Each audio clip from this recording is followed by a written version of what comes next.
How did you end up in such a critical health crisis? And give us an insight. I've been a traveler since I am 17 years old, never stop. So when pandemic came, I will think that it was like a crisis, but not. It was a beautiful time. Being at my home, have a lot of time to work in my next book that we can talk. It's called Africa in the Americas, of the heritage of the African culture in the American continent. So I have a lot of time to spend to work, because if we are always traveling, sometimes we don't give us the time to see our work, select our work, and that you deserve, to be cleaning all the work. So I have a good time. I have a great time. But then basically it's a story with the vaccine. Sorry, you can help me how you say tinnitus? Tinnitus? Yeah, tinnitus. I have tinnitus. That's like a little ring in your ear 24 hours. So I have it for 4 years. And I can handle it because it was soft. It's like Before COVID, you already had tinnitus? Yes, I have that. So in the beginning, it was a little bit stressful because then you're never going to be totally silent in your life. So you have like crickets, like the TV when you was like all the time, So after the vaccine, neurological or nerve system, something happened that my tinnitus went super high level, very annoying. And of course, I was very upset because in the beginning, I didn't want to take the vaccine. So I felt guilty to do it. Then I cannot sleep. I have big insomnia. When you cannot sleep, you really go to very dark sides, And then I got very strong anxiety and depression. So I was very, very bad on my health. So sometimes the noise is so strong that I think if I give it to a normal person, that person want to go and kill himself because how you can live with that.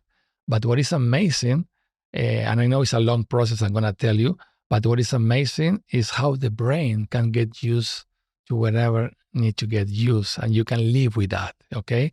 So, of course, I don't sleep, so I went to big depression, I went to some, kind of like a clinic, hospital to try to help your mental health.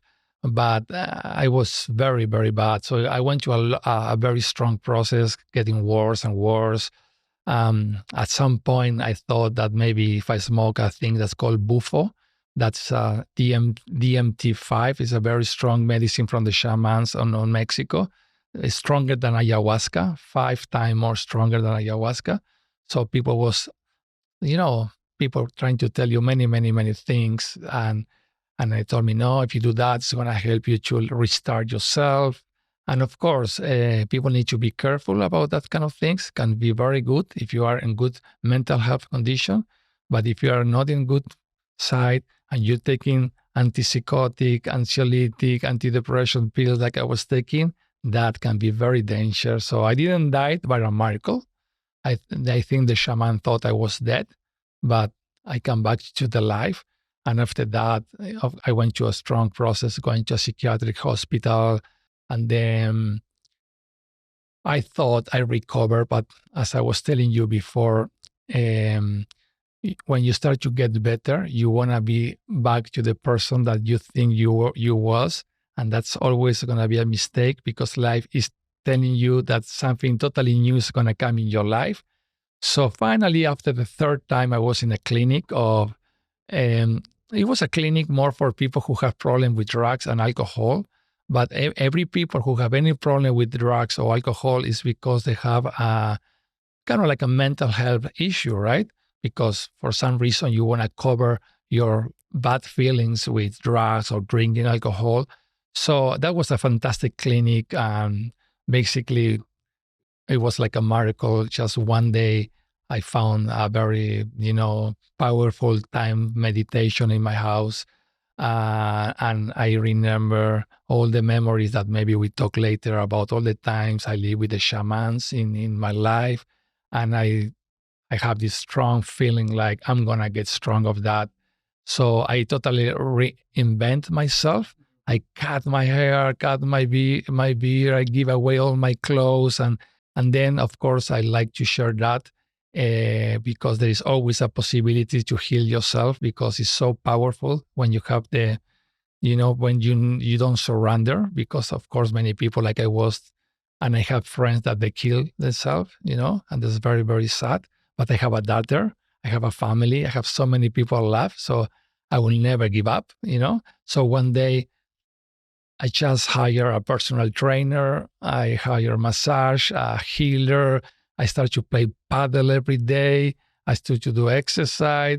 I'm in sober for 3 years. I used to be a big stoner, but no more. I never really problems with drugs or alcohol, but marijuana also can be something that cover your emotions, So I've been sober. I changed my diet. I go to sleep early. I do 3 hours exercise every day. And now I can say I am better than ever. Wow. So I think, and I think it's very important to say that if now someone asks me, Suki, what is your more, strong ever traveler that you did in your life? Because, I did a lot of like wild things. I will say going inside me. You need to be very, very brief, valiente, we say in Spanish, to really go inside, because sometimes, and now in this modern time, we escape to see what's going on inside. That's why meditation is so important, right? So now I have like a big list of good things that can help people to get a better mental health. And when you survive, you want to be also helping people. Yeah.